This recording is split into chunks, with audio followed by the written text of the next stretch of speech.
What if I told you that 14 wolves changed the course of an entire ecosystem? In 1995, the US government did something that seemed pretty simple.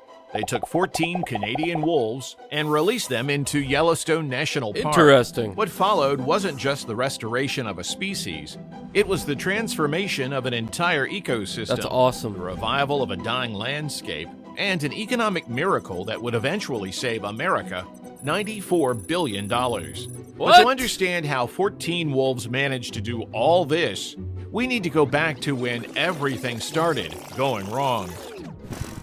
Here's an unobtrusive reminder to hit that like button if you're ready for an incredible story about how nature can heal itself in the most unexpected ways.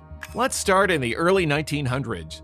Back then, wolves were seen as nothing but pests, dangerous predators that needed to be eliminated.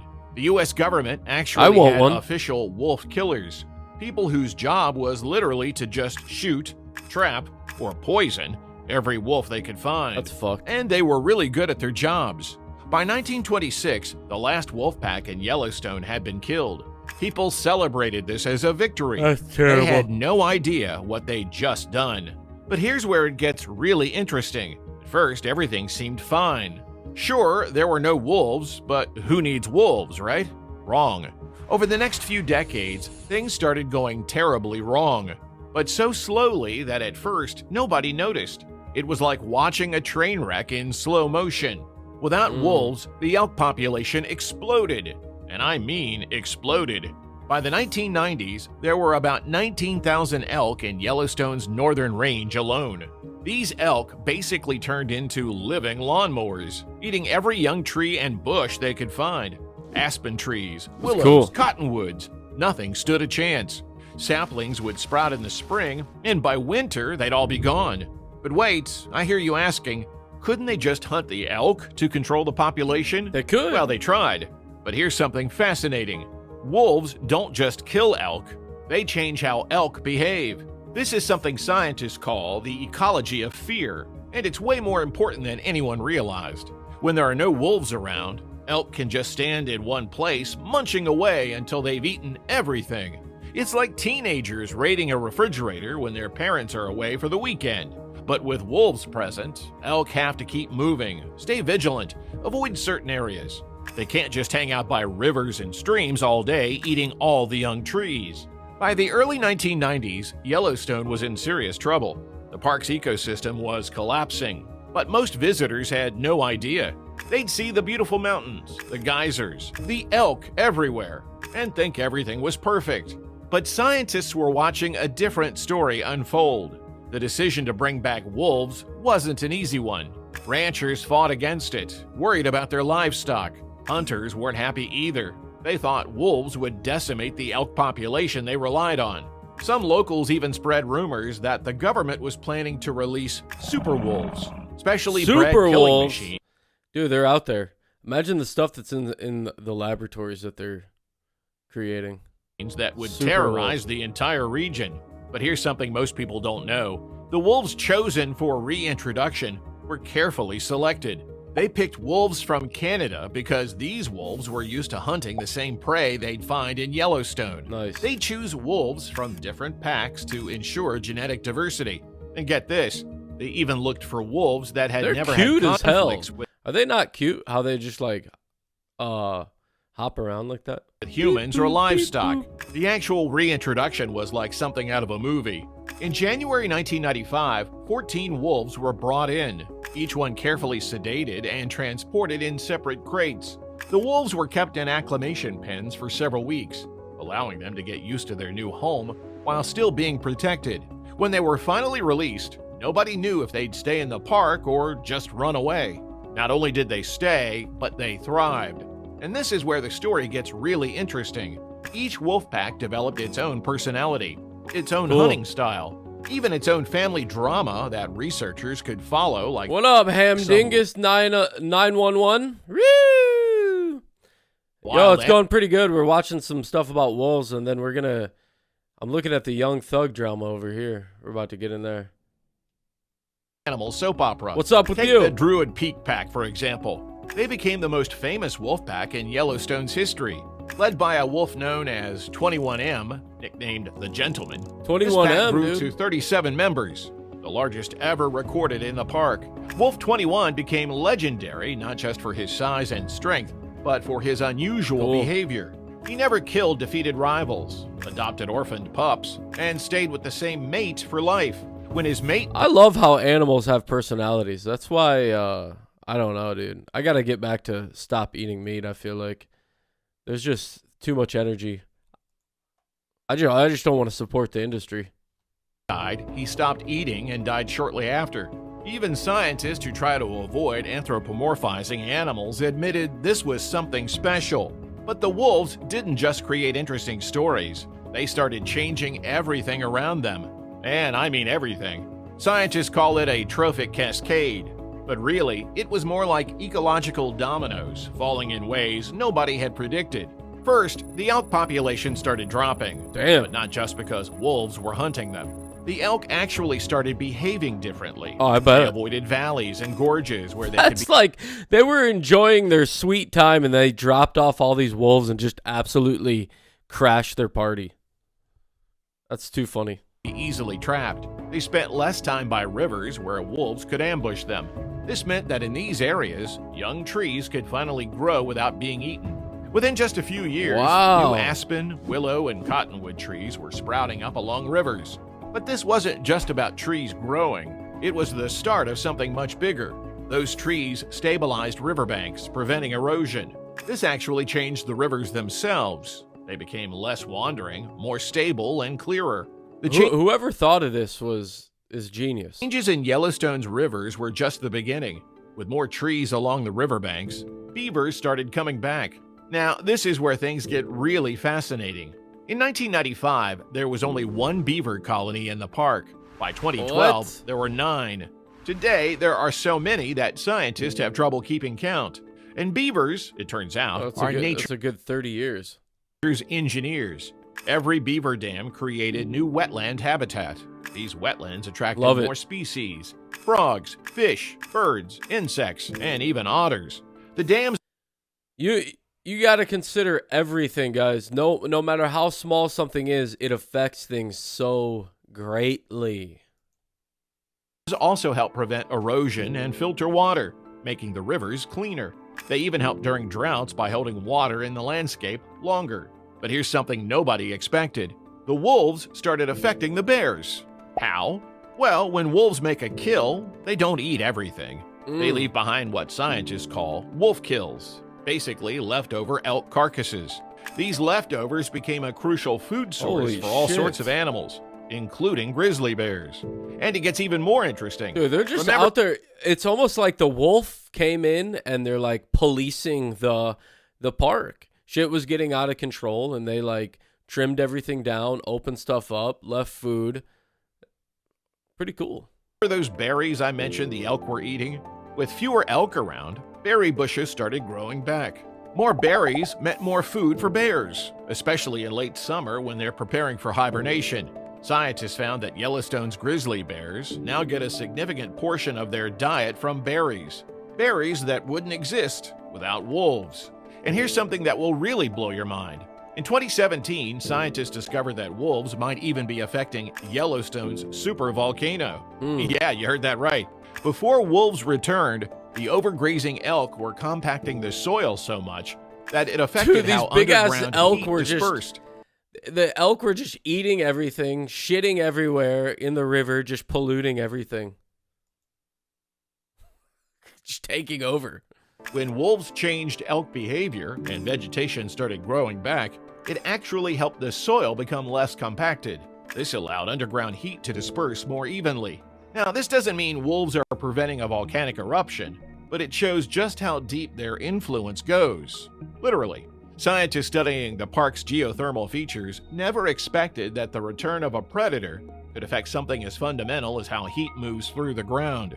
It's just another What? example of how everything in nature is connected in ways we're still discovering.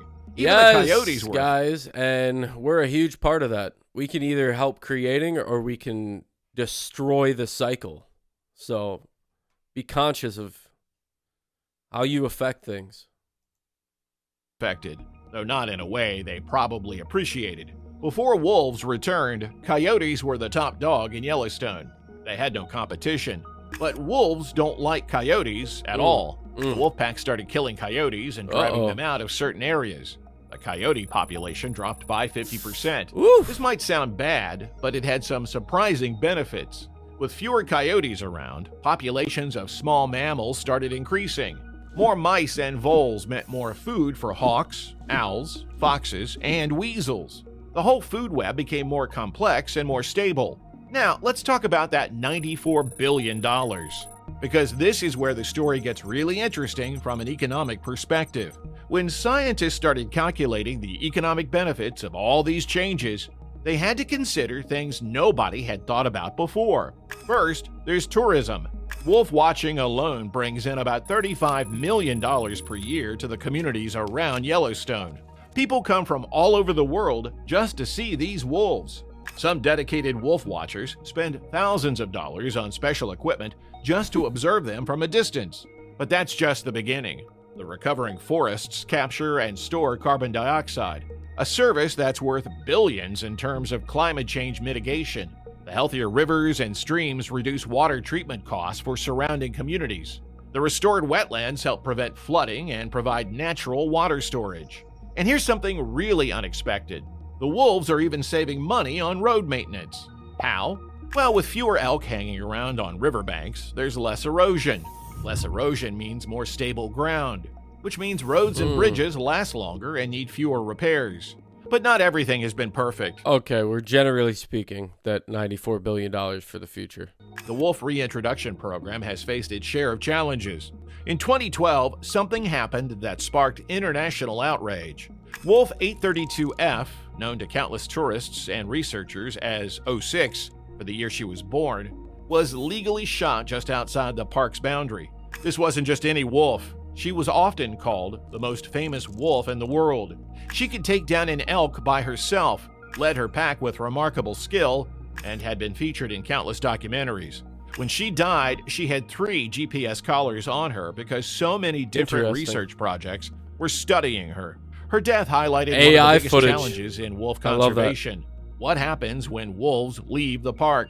Inside Yellowstone, they're protected. Step outside and it's a different story. Some states have even established wolf hunting seasons, leading to heated debates between conservationists and local communities. But here's something fascinating that came out of all this controversy. Scientists started studying how wolf packs adapt to losing their leaders. They discovered something incredible. Wolf packs are remarkably resilient. When an alpha wolf dies, the pack doesn't just fall apart. They reorganize, adapt, and continue. It's like they have a built-in backup system. And speaking of discoveries, the Yellowstone Wolf Project has revealed things about wolf behavior that nobody knew before. I might actually do some more research on these wolves, man. You know, I was thinking like, you know, studying war strategy and systems and how to organize. I think that if you start studying different animal species on how they band together, and especially wolves, if they can affect this much, it's good to study how they move and adapt if you have a team and a system that you're trying to put together. For instance, scientists found that wolves play favorites within their packs. They form special bonds with certain pack members, much like humans have best friends. They even grieve when pack members die, something that was captured on video when the famous Wolf 21 lost her mate. The success in Yellowstone has inspired similar projects around the world. In Europe, wolves are naturally returning to areas where they were wiped out centuries ago. In Scotland, there's serious talk about reintroducing wolves to help control the deer population. Even in China, officials are studying the Yellowstone model to help restore their own ecosystems. But perhaps the most important lesson from all this isn't about wolves at all. It's about how nature works in ways we're only beginning to understand. Those 14 Canadian wolves didn't just change Yellowstone. They changed how we think about conservation. They showed us that sometimes the best way to fix an ecosystem isn't to micromanage every detail, but to bring back the missing pieces and let nature do its thing. Let's hear that again. They showed us that sometimes the best way to fix an ecosystem isn't to micromanage every detail, but to bring back the missing pieces and let nature do its thing. Today, there are roughly 528 wolves in the greater Yellowstone ecosystem. Every year, they attract over 500,000 visitors to the park. They've helped create jobs, restore rivers, that's pretty bring back insane, trees, actually, and save billions of dollars.